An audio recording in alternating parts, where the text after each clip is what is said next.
Então, a Marta Peixoto está com um problema na laringe e me pediu para ler o trabalho dela. E ela me pediu também para agradecer ao Pedro e ao Wagner, a organização desse simpósio que tem sido tão interessante e estimulante. Então, eu vou começar a ler o texto da Marta, que tem o título Drummond e o Fantasma do Pai, entre o pessoal e o político, e que tem uma epígrafe: A ghost never dies, it remains always to come and to come back. Um fantasma não morre nunca, permanece sempre para voltar e vir. É de Derrida no Espectros de Marx. A presença de fantasmas entre os personagens de Drummond liga-se, como se sabe, a alguns de seus grandes temas: os mortos familiares e a morte em geral, a sombra psicológica do passado patriarcal, o espírito rural de Minas que ainda visita o cidadão urbano, a vocação poética e outros mais.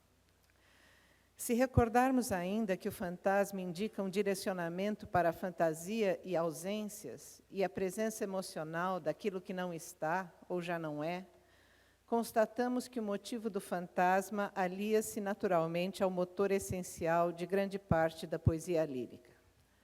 Agamben, no seu livro Stanzas, Word and Phantasm in Western Culture, propõe, citando, reconstruir a teoria do fantasma, no sentido de faculdade imaginativa, que subjaz ao projeto poético legado pela lírica trovadoresca e stilnovista à cultura europeia, no qual, pelo denso entrebeskamen, entrelaçar, entretecer, de fantasma, desejo e palavra, a poesia construiu a sua própria autoridade, tornando-se estância oferecida ao fruir sem fim da experiência erótica. Fim de citação.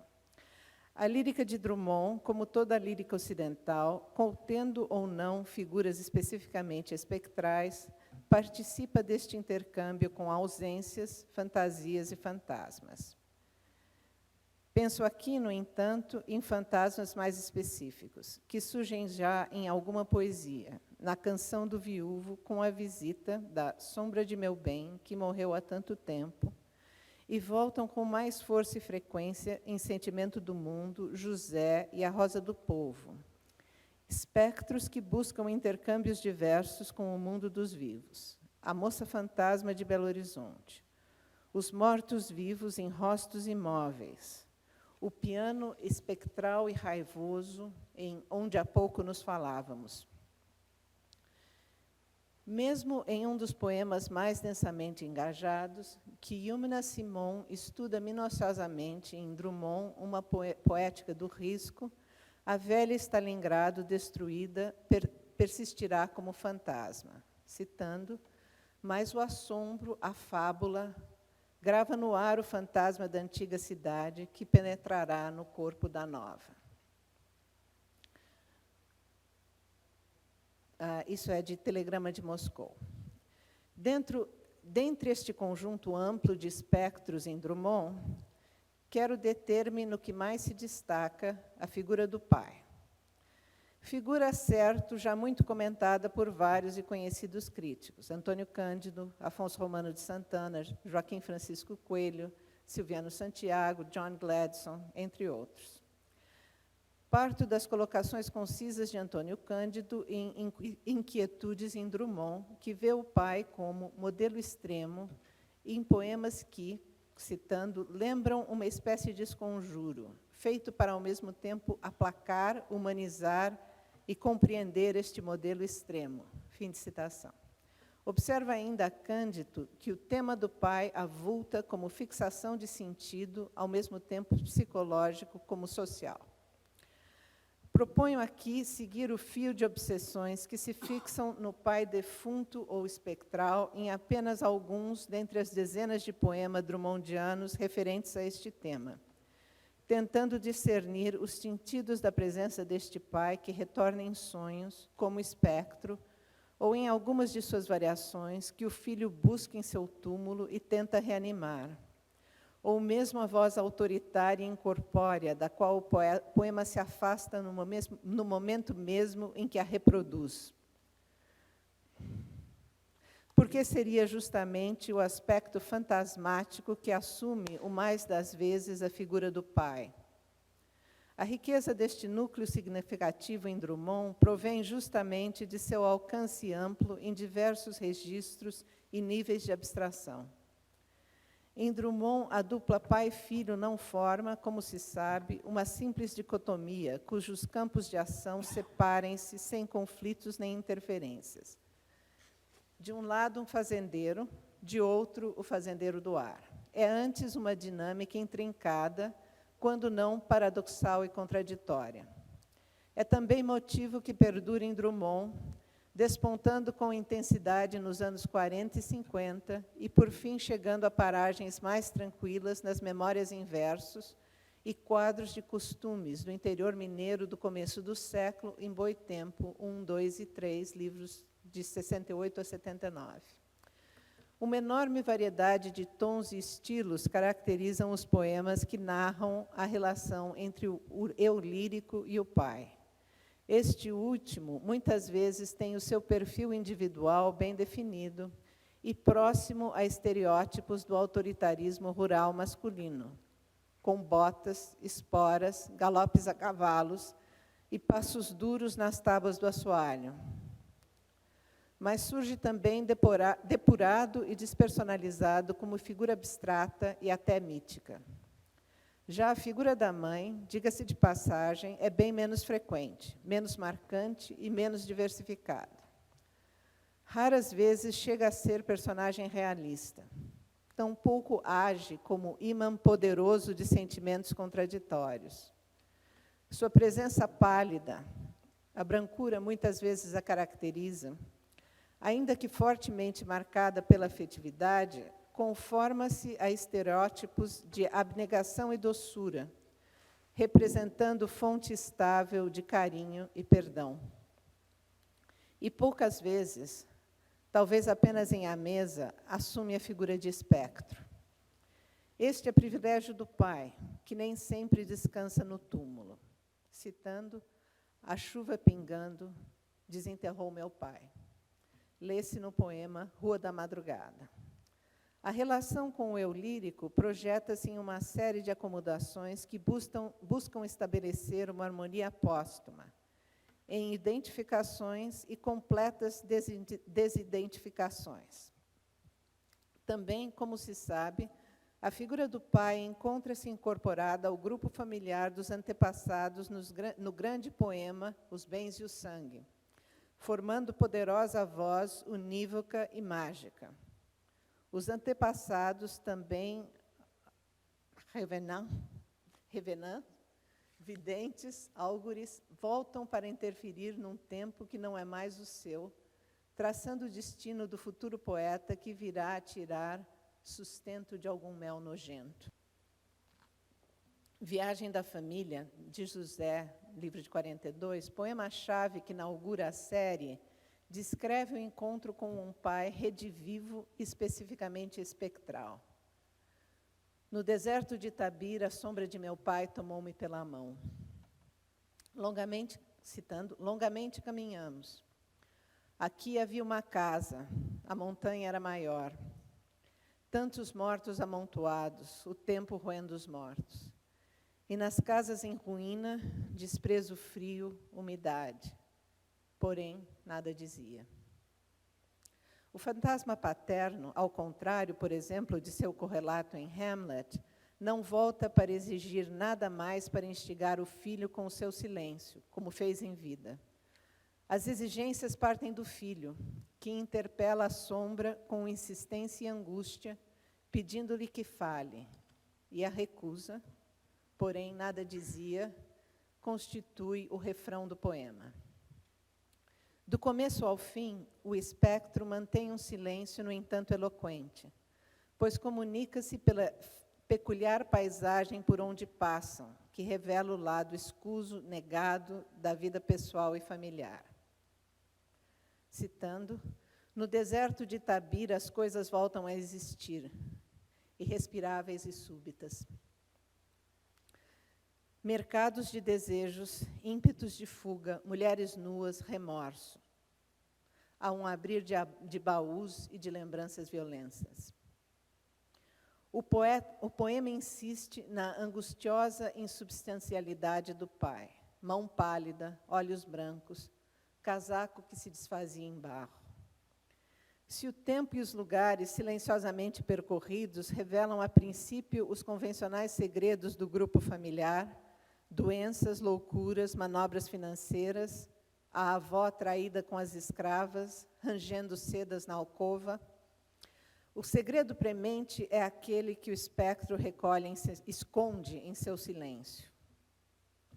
Reencena-se assim, no presente onírico, o velho desencontro entre pai e filho, o que um deseja e necessita, o outro não quer ou não sabe dar. O tempo perdido não é o tempo proustiano que se desejaria reviver, mas sim o tempo mal gasto, mal aproveitado, cujo desperdício essa viagem na família busca corrigir. Citando: vi mágoas, incompreensão e mais de uma velha revolta a dividir-nos no escuro. A mão que eu não quis beijar, o prato que me negaram, recuso em pedir perdão. Orgulho, terror noturno. Porém, nada dizia. No enredo do poema, a resolução não se dá com palavras do pai, pois este não chega nunca a proferi-las, mas com um súbito e inesperado contato, ao mesmo tempo físico e insubstancial. Citando: E nesse abraço diáfano é como se eu me queimasse, todo pungente de amor. Só hoje nos conhecermos. Óculos, memórias, retratos fluem no rio do sangue. Rio de sangue. O abraço diáfano e o pungente amor vêm permitir o encontro que diminui distâncias e possibilita, enfim, uma intimidade desejada, mas que, quando enfim se realiza, logo matiza de ironia e humor o tom antes sombrio e urgente. Desaparece a aridez emocional do deserto de Itabira e a palavra negada do pai acaba tornando-se desnecessária, sendo substituída pela conexão sanguínea e pelo perdão que se manifesta sem romper o silêncio. Ainda dentro da lógica onírica, o sangue que flui transforma-se, nos últimos versos, em águas de enxurrada ou enchente. Citando: senti que me perdoava, porém nada dizia. As águas cobrem o bigode, a família, Itabira, tudo. Os metonímicos óculos e bigodes remetem ao pai, mas também ao filho. Basta pensar no eu lírico de Poemas de Sete Faces, o homem atrás dos óculos e do bigode. Ambos unidos e superpostos nesta imagem masculina e meio cômica. O perdão final, e era isso então que buscavam as interpelações insistentes do filho, corrige a distância e os conflitos passados, assim como as águas finais corrigem a aridez do deserto de Itabira. Não, claro, sem ironia, pois a solução do conflito baixo as águas que caem não é tanto solução como apenas e simplesmente um fim. Dois outros poemas, como Um Presente, de A Rosa do Povo, de 45, e Perguntas, de Claro Enigma, de 51, contrapõem pai e filho, retomando estruturas de enredo e dinâmicas de identificação semelhantes. No primeiro, o filho visita o túmulo do pai, num aniversário que já não se comemora como antigamente, desenhando de forma nítida a imagem do pai, em termos que tendem mais para realistas. A estrutura interlocutória eu-tu também transmite vivamente o esforço de transformar em palavras de reconciliação os velhos conflitos tácitos. Se o silêncio é aqui tranquilamente aceito como característica natural dos mortos, o pai ainda assim possui um segredo que o filho deseja descobrir. Citando: como compraste a calma? Não a tinhas. Como aceitaste a noite? Madrugavas. Teu cavalo corta o ar, guardo uma espora de tua bota, um grito de teus lábios.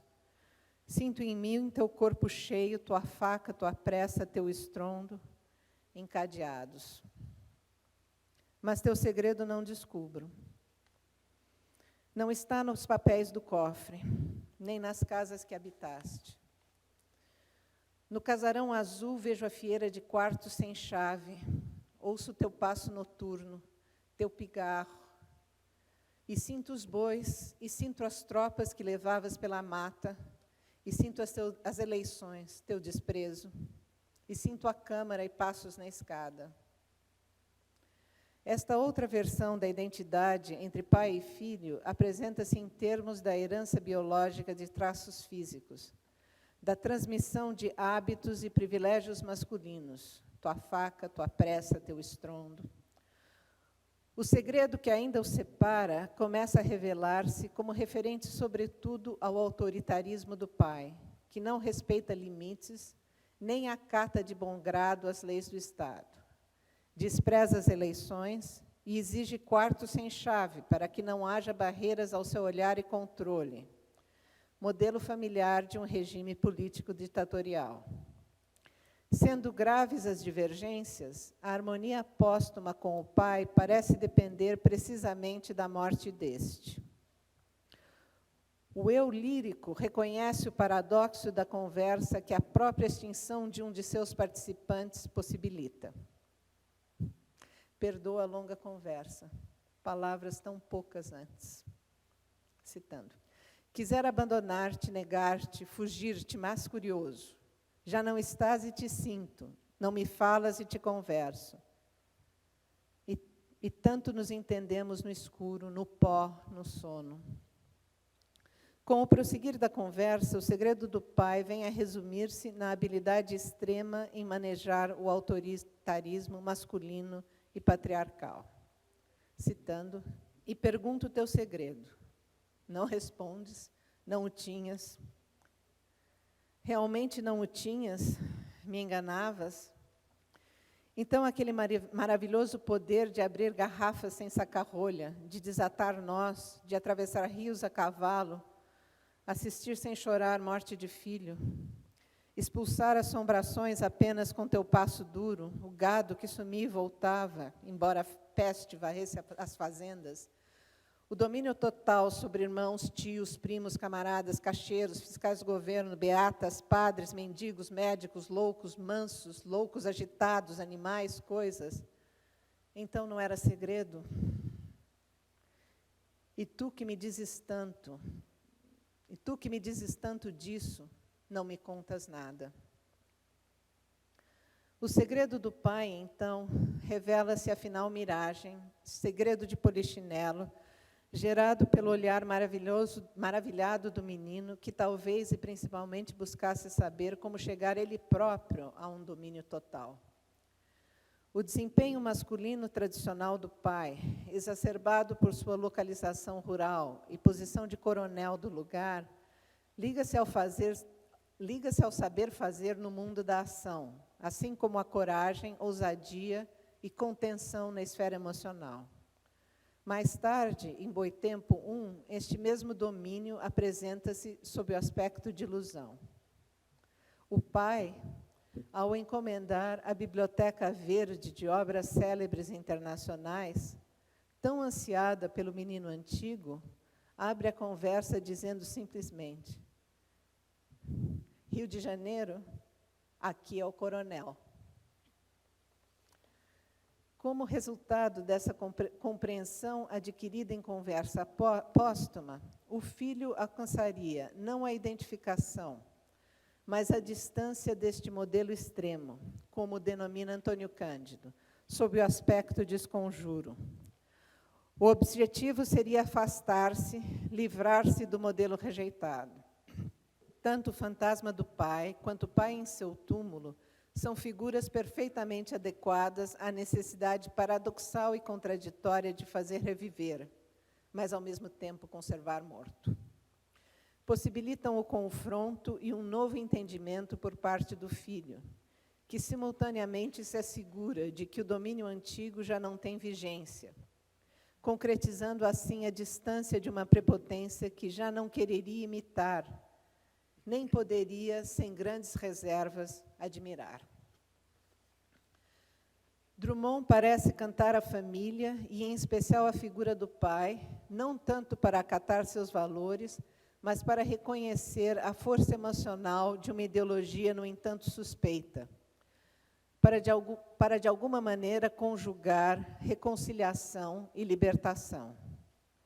Daí que o poema, como um presente, termine com um sorriso, gesto sem palavras, semelhante ao abraço diáfano e ardente de viagem na família, no que encerra de cumplicidade tácita, citando: no escuro em que fazes anos, no escuro é permitido sorrir. Este sorriso, em que o pai demonstraria o afeto e a cordura ansiados pelo filho, será talvez o sorriso do filho que, afinal, conquista a distância do modelo paterno. Vale observar que o pai poético não seria propriamente o pai biográfico, que Drummond caracteriza, por exemplo, em Cartas ao Velho, o trecho comovente de 1977 que encerra os fragmentos de diário publicados sob o título O Observador no Escritório, em 85. Não se queira afirmar que o pai cujo perfil Drummond traça no diário seja o pai real e o poético fictício.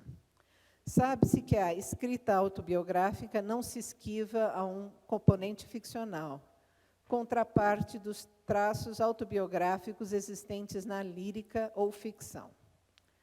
Percebe-se, no entanto, no diário um pai que, sem deixar de ser alguém, que mandava quando podia mandar, pedia o menos possível, mostra-se mais cordato e amoroso. A severidade aparente velava um coração sensível, diz Drummond. Faz sentido supor que Drummond incumbe ao pai poético de uma função mais ampla que ao pai biográfico. Nos caminhos pessoais do eu lírico, refletem-se os rumos também tomados pela sociedade brasileira, como assinala José Guilherme Melchior, citando: o conteúdo sociológico do lirismo drummondiano é tanto mais rico pelo fato de sua aventura pessoal, o filho do fazendeiro tornado burocrata na grande cidade, coincidir com a evolução social do Brasil. É, com efeito, em torno da década de 20 e 30 que se inicia a modernização da sociedade brasileira. Só nessa época, as estruturas sociais e culturais do velho colosso agrário e patriarcal começam a ceder irreversivelmente à pressão das classes urbanas, concentradas nas cidades cada vez mais povoadas e poderosas. Fim de citação. Que a poesia de Drummond examina a figura patriarcal e autoritária do pai, além de seu aspecto biográfico, outro poema de A Rosa do Povo, O Caso do Vestido, deixa bem claro. O poema dá voz às mulheres, todas, afinal, igualmente oprimidas, tanto a esposa quanto a amante, cujo poder dura apenas enquanto dura o seu colo de camélia e aquela cinturinha delgada como jeitosa. Manifestando uma consciência aguda da situação das vítimas da tirania familiar, o poema, que diz coisas terríveis com leveza de tom, mede o poder do pai como quem calcula, digamos, o tamanho e impacto de um meteoro pelo rombo aberto na superfície da Terra. Se o poema confere, como sugere Melchior, o primeiro plano estético ao estoicismo e ao amor da mãe, aqui essência desta, as idas e vindas do pai, que fazendeiro rico deixou a família por vários anos na penúria, registram também, sobretudo, e de forma inquietante, a quase absoluta falta de opções e de poder das mulheres neste sistema familiar. E o que dizer da continuidade entre a tirania familiar, quer apresentada em seu aspecto autobiográfico, quer no mais amplamente social, e o autoritarismo político, cujos efeitos bélicos e desastrosos o século XX vinha demonstrando amplamente, e que no Brasil prosperou durante o Estado Novo. Drummond, posicionando-se entusiasmado nos poemas engajados de 45 contra o fascismo e também contra as opressões do capitalismo, desejaria, se pudesse, dinamitar a ilha de Manhattan, também mantém viva a esperança por uma democracia inclusiva e abrangente, onde os seres fracos e marginais teriam o seu lugar. Se a classe a que Drummond se vê preso o coloca entre os possuidores, suas afinidades seletivas se apegam aos despossuídos, em contradição geradora de intenso sentimento de culpa, estudada por Wagner Camilo, entre outros críticos. Sua atuação política e pública e conflitos sobre ela muito preocuparam Drummond, especialmente nos anos 40 e 50, como Wagner Camilo também nos faz ver com nitidez. Preocupações em evidência em Observador no Escritório. Diz o Drummond, pergunta-se Drummond, em 1944, sou um animal político ou apenas gostaria de ser? No diário, Drummond revela o envolvimento no dia a dia de embates específicos, como o estabelecimento da União dos Trabalhadores Intelectuais, em 43, os conflitos no segundo Congresso Brasileiro de Escritores, em 47, menciona também ter escrito 40 discursos para o fragorosamente derrotado Cristiano Machado, candidato à presidência em 1950, na qual venceu, diz Drummond, o velho ditador derrubado em 45 e agora ressurrecto, com uma força que antes não chegara a ter. Vitória, Drummond supõe, que se deve a, citando, espécie de nostalgia do tipo de poder e de chefe a que estavam longamente acostumados. Essa é uma anotação de 12 de outubro de 1950. Drummond relata ainda a visita a Luiz Carlos Prestes, então um preso político, em 16 de abril de 45. Uma figura que, segundo Drummond, citando, desperta enorme interesse neste momento de procura de rumos democráticos. Como se pronunciará ele depois de anos de silenciamento forçado e de sofrimentos atrozes? Fim de citação. Ao correr da conversa, que gira em torno do panorama político atual, Drummond não deixa de registrar uma certa surpresa quanto ao contraste entre ideias transmitidas e formas de transmiti-las. Prestes, preocupado com a construção democrática e, ao mesmo tempo, convicto da, citando, marcha inevitável do mundo para a democracia, não se interessa por uma troca democrática de ideias. Citando o Drummond, a metralhadora verbal de Prestes dispara incessantemente. Limitamo-nos a ouvi-lo, e só de longe em longe emboçamos uma obsessão ou pedimos um esclarecimento. Prestes nos atende às vezes, em outras, não interrompe o fio da exposição. De resto, não está conosco para ouvir. Prefere ser ouvido. Neste trecho do diário, Drummond frisa as disjunções na personalidade de Prestes. Homenzinho comum, simples, amável, desligado do seu drama pessoal, absorvido totalmente pela ideia política. Fim de citação. Magnetizado pela democracia inevitável que ele vislumbra, assim como como pela ideia do Partido Comunista reorganizado, mas que, ao mesmo tempo, não dá mostras de interesse algum em compartilhar o poder no momento do encontro presente, nem de interessar-se verdadeiramente por colocações alheias. A metralhadora verbal de Prestes e o silêncio do pai. Duas formas autoritárias de fugir ao diálogo, talvez verso e reverso da mesma moeda. Em comum presente, a cumplicidade tácita final entre pai e filho, que exprime o sorriso no escuro, pareceria solução insuficiente e satisfatória. A força do pai como motivo poético, no entanto, não se exaure. O pai, revenant, retorna e repetidas vezes.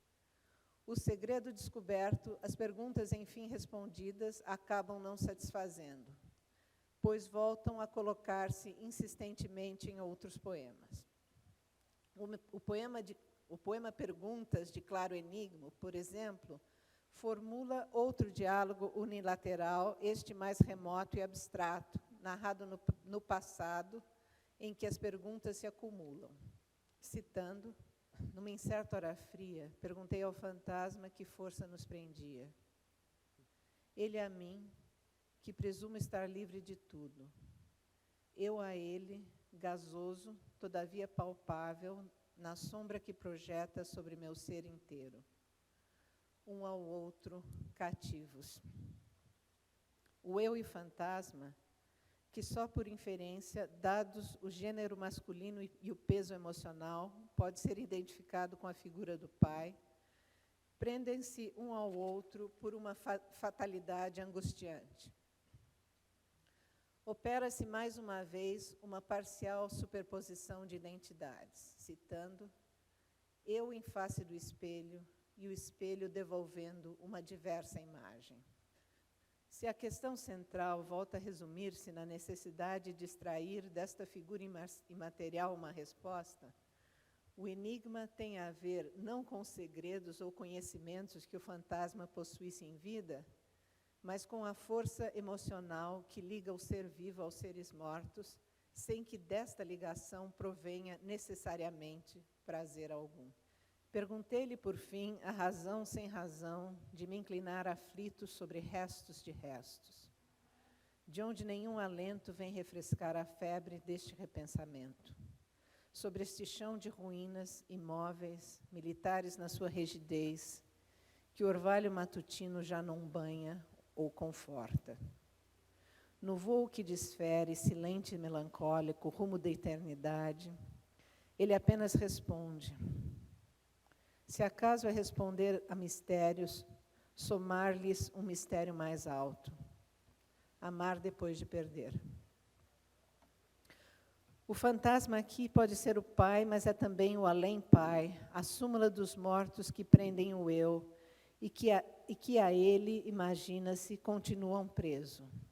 A resposta transmite-se num gesto tácito final, este narrado no presente, o voo, citando, silente e melancólico rumo à eternidade, gesto que se converte nas palavras finais do poema, amar depois de perder. Com os seus infinitivos e sua ênfase, este último verso sugere aplicabilidade ampla e geral, e poderia também sugerir não apenas uma sequência temporal, mas também causal. Amar só depois de perder? É na perda que se afirma o amor? Aqui também encontramos a configuração de perguntas insistentes, as identificações provisórias e o gesto final que incorpora desejos opostos de conciliação e distância. Quero comentar ainda um poema que, este sim, afasta-se do esquema acima, anulando e invertendo alguns de seus motivos. Remate de lição de coisas. Narra uma versão paródica da parábola do filho pródigo e da dinâmica obsessiva de busca mútua entre mortos e vivos. Aqui, o revenant não é apenas o pai, mas o filho, de regresso à casa paterna e descobrindo que o pai é morto desde Adão. Aqui está o poema inteiro. Volta o filho pródigo à casa do pai, e o próprio pai é morto desde Adão. Onde havia relógio e cadeira de balanço, vacas estrumam a superfície. O filho pródigo tateia, subia, fareja, convoca as 18 razões de fuga, e nada mais vigora nem soluça. Ninguém recrimina ou perdoa, ninguém recebe. Deixa de haver o havido na ausência de fidelidade e traição. Jogada no esterco verde, a agulha de gramofone varre de ópera o vazio. O ex-filho pródigo perde a razão de ser e cospe no ar estritamente seco. É, de fato, um belo e impiedoso remate ao tema dos retornos angustiados aos dilemas entre pai e filho, aqui propostos em termos abrangentes e míticos. Nesta vinhete surrealista, situada em pleno pasto rural, o filho que volta nem casa encontra.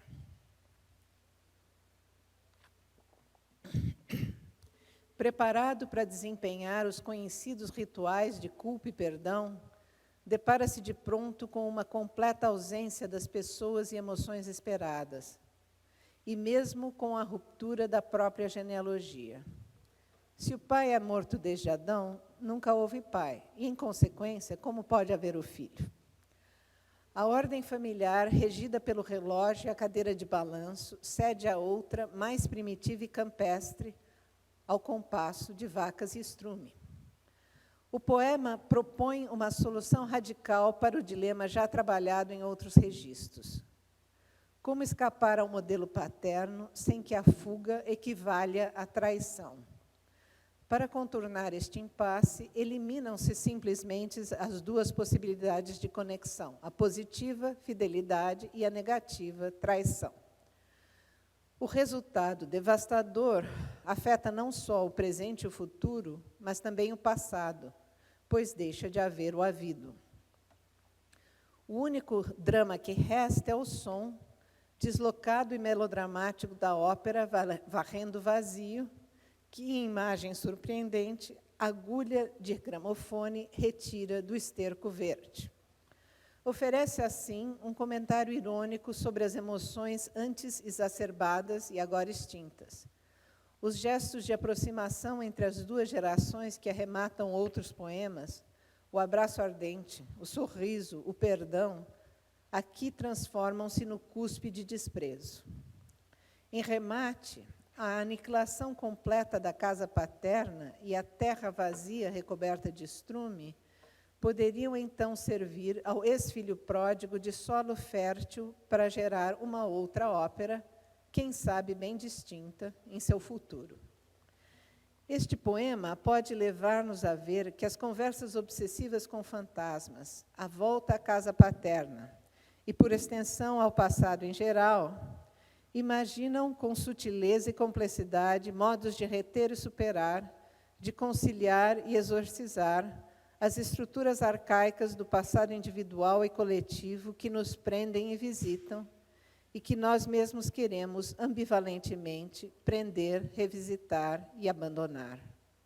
A eliminação radical neste poema da casa paterna e das relações nela inscritas apresentaria o fim, ou quase, do diálogo mais torturado com o espectro do pai, e com este poema de autoridade masculina admirado, amado e rejeitado, especialmente em sua aplicabilidade como modelo de organização familiar e política. O memorialismo autobiográfico das coletâneas posteriores, Boitempo I, II e III, configura um feixe de relações mais tranquilas e menos tensamente polarizadas.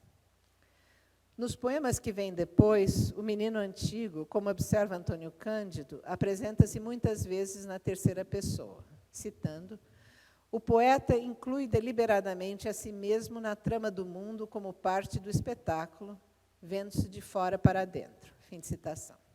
E o pai, se ainda figura poderosa, é apenas uma dentre outras personagens compondo o universo da infância em Itabira, no começo do século, que estas coletâneas memorializam de forma mais ampla.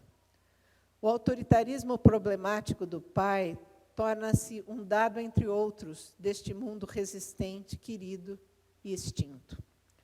No poema Casa, por exemplo, de Boitempo I, rememora-se, e talvez também se exorcize, o domínio da família poderosa materializado na antiga casa paterna.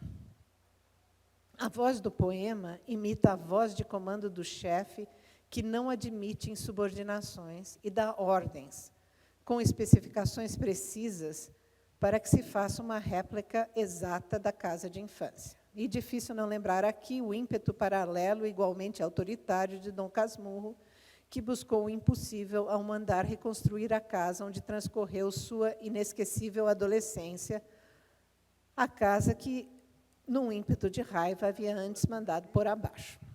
O poema de Drummond exige a reconstrução tanto da antiga casa como do antigo domínio, citando: há de dar para a câmara de poder a poder, no flanco a matriz de poder a poder, há de ter 10 quartos de portas sempre abertas ao olho e pisar do chefe. O final do poema insiste, para além da razão e dos limites do possível, na necessidade de tal casa como única admissível, mesmo sendo necessário erguê-la num tempo que já se foi. Citando, há de ser por fora, azul, 1911, do contrário, não é casa. O poema reconhece com humor a absurda força psicológica do modelo antigo de casa e de autoridade, relativizando assim a voz de mando assumida na narração do poema. O gesto de definir e instaurar parodicamente a antiga autoridade patriarcal na ordem da poesia sugere, então, uma certa liberação deste modelo, que, se por um lado perdura em toda a sua esplendorosa rigidez, por outro lado facilita saídas a outras moradas, a outras formas de organização familiar, social e política, se não para o próprio poeta, para seus leitores contemporâneos e futuros.